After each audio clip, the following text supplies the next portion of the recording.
Bismillahir Rahmanir Rahim. Alhamdulillahi Rabbil Alameen. Wassalatu wassalamu ala Sayyidina Muhammad wa ala alihi wa sahbihi ajma'in. Assalamu alaikum wa rahmatullahi wa barakatuh. Again, brothers and sisters, Gabriel Romani, and welcome to the Positive Islamic Psychology series, where we are summarizing the book and we're looking at these notes. Alhamdulillah.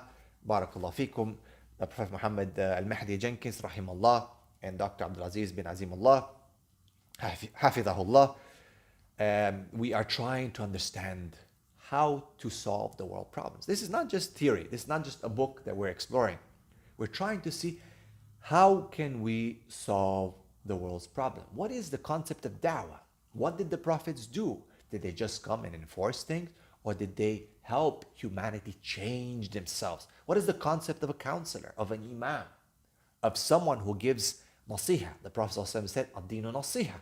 That this Deen is advice. And he said, to who? To the Muslims, to the rulers, to yourself, to every, right? The Prophet ﷺ explained the hadith.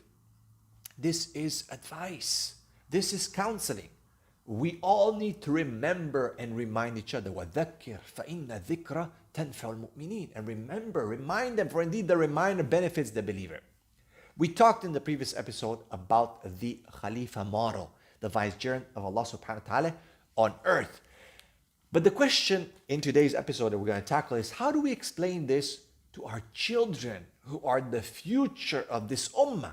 And that is where we fail. See, when we don't bring up proper progeny that are good, then our society will be corrupted. And there's so many external stimuli that contribute to social decadence, ethical corruption, morality corruption.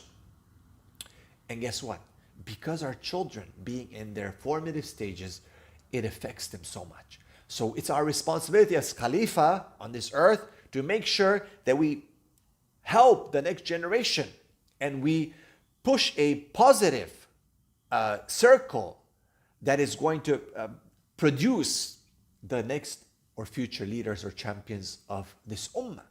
So how do we explain the Khalifa model to children? What are the following steps that our children could go through to grow up as good, loving Muslims who are attracted to Islam? Not they're like, oh, it's just a religion, I'm not so interested. You know, they dislike it, but they're attracted to the TikTok, the Instagram, and all the social media trash that we see today. So let us look at the 3 steps. Number 1, teach your children about the role of the Khalifa.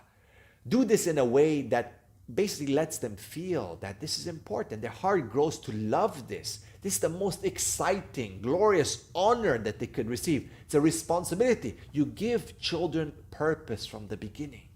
Tell them that you are someone amazing. You're just this super amazing person called the Khalifa. Allah has given you this job. So then they feel like they have a purpose. The problem with our youth, me working as a school principal and counselor, guidance counselor, I find that that's one of the main problems. Our children don't have an objective in life. They don't find a sense of purpose. And we as adults treat them like just kids. Who are you? You don't know anything. No, we need to change that. We need to instill in them the love of this Khalifa model. Step number 2, at least several times a day, we should find different ways to reward our children for their good behavior or the good characteristic that they show, right? To condition them, to reinforce that good behavior through rewards, okay? For whatever good they do, point it out. Wow, mashallah, that is good what you have done. Analyze it for a bit. Don't just overlook it. Don't feel shy to reward them, even if it's just verbal. It will reinforce that behavior. A lot of cultures feel shy to express their love and their appreciation when their children succeed. And because children don't see that, then they take that as a negative reinforcement. They're going to say, okay, this behavior is not really attracting their attention, so I'm going to stop. That is incorrect.